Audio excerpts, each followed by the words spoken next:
In this demo, I am going to show you how to download the Connect app, and it will show your logo and your company description. So I'm going to open up this page here, browser page. I'm going to enter the website of where I have more information about this sample app.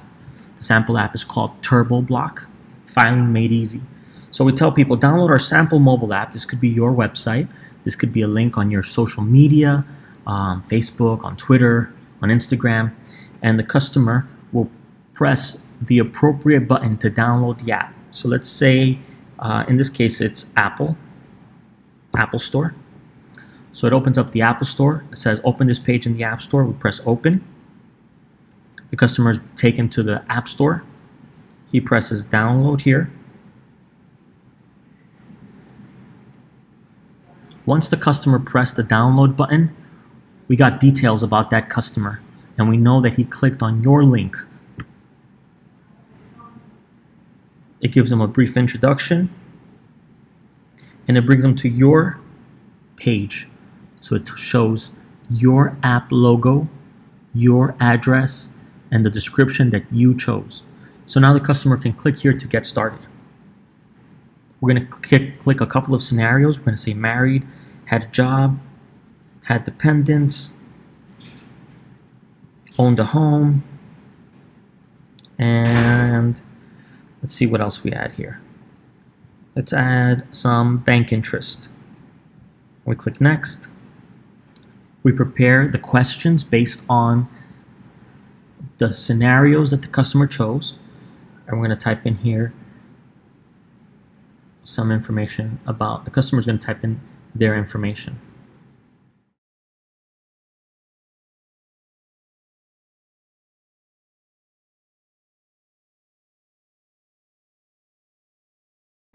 And we're going to click on next. Do you have a 1099 miscellaneous that is not associated with the rental property? We're going to press no. Resident state, because remember the address can be different than the resident state of the prior year. So we're just going to say that it's New York still. Filing status, even though he selected that he was married, that doesn't mean that their filing status is automatically married filing jointly or married filing separately. So we're just going to select here married filing jointly. So tell us about your spouse. So we're going to put in Jane's information.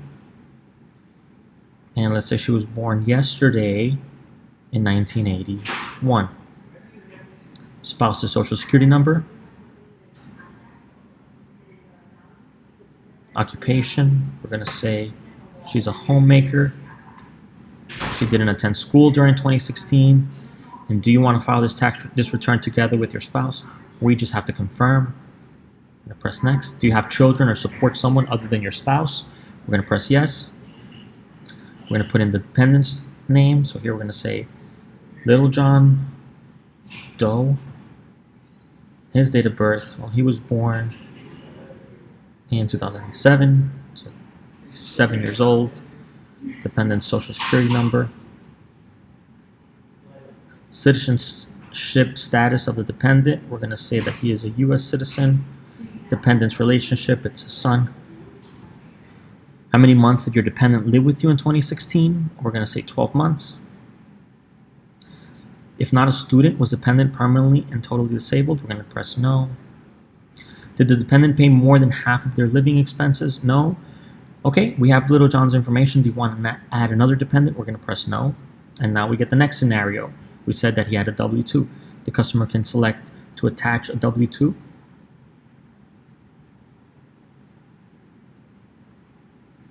Permission to enable the camera controls. Permission to. So here we're going to take a picture of our W-2.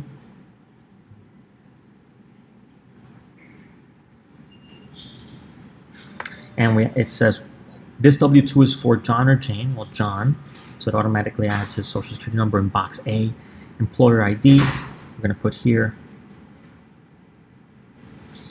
employer name, softco, and the address. We're going to put in 100 Main Street.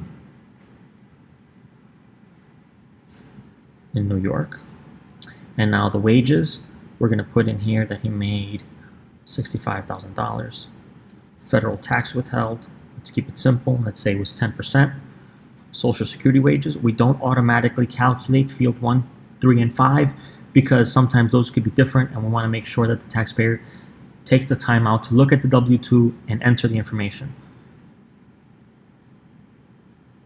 Social Security tax withheld, Medicare wages, all these other fields, we're going to go ahead and leave blank. For demo purposes,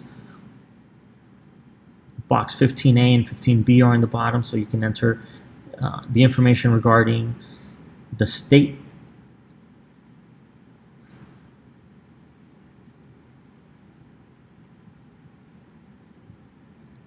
wages, tips, state income tax. We're going to put in 650, and let's leave the rest. Great, we have John's W-2. Do you or your spouse have another W-2? We're going to press no. Go to the next scenario. Tell us how much we paid in real estate taxes. So here we're going to say he paid $84.87. Mortgage interest paid, we're going to say that he paid $24.55. We're going to leave this. We don't have any points. Do you own another home? Press no. And if you would have pressed yes, then we would have gotten a questionnaire for the next home. So now we have to go through your interest income. Did you receive any interest income? We're going to say yes, he received some checking interest income. For Jane, she has some savings.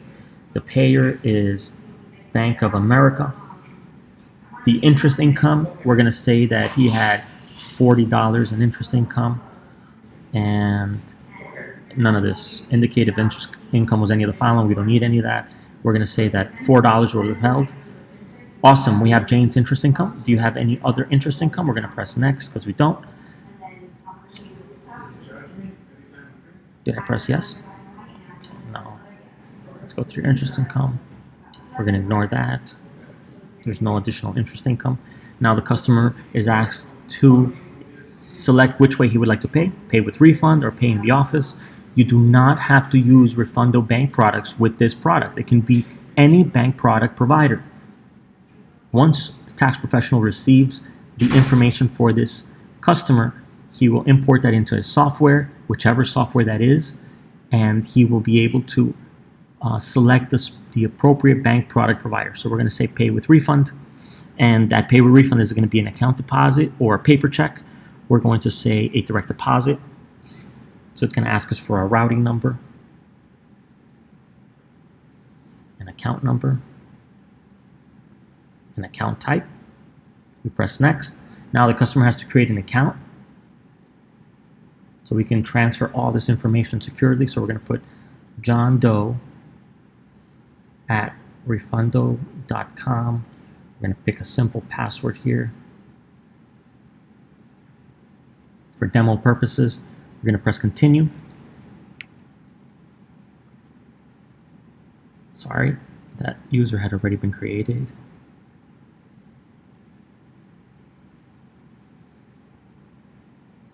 So the customer is not able to create an account with the same email address more than once. It starts uploading the sample documents. If there's any additional documents that need to be added, maybe you want to add a sample ID card, an ID card, then you can ask the customer to upload their ID card. So in this case, let's just upload a sample ID card. We're going to say, this is my ID card. And you can ask for additional documents later on if you need additional documents. So now we're going to submit that information to the tax professional. We ask them if they want to allow push notifications, because that's how we're going to communicate with them. Your logo shows up in the rest of the app. Automatically, the system sends the user a message that says, thank you for submitting your interview. We will review everything and reach back out to you when we have additional questions. So the taxpayer, in this case, John Doe, is going to say, thank you. I appreciate your help.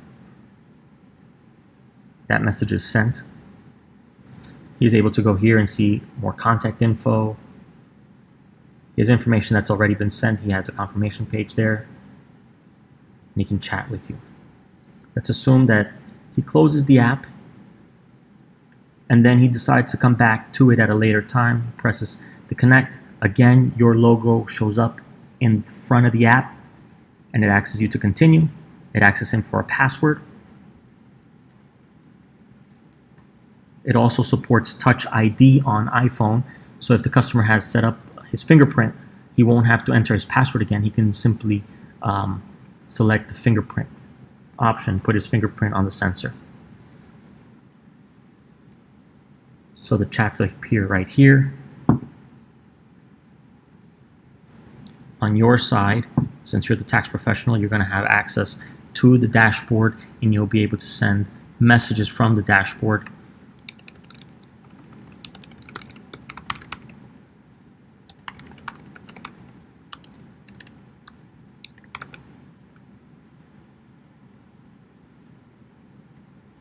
And we're going to request some additional information. So here you entered, please send me pics of your 1099 interest statement, just because you want to have it for your records. So the customer receives that notification right on his phone. Assuming the customer's reminder, please send pic of the 1099 INT, so he gets a notification on his phone. He opens the app, the message is there again, so you're able to communicate with this customer seamlessly.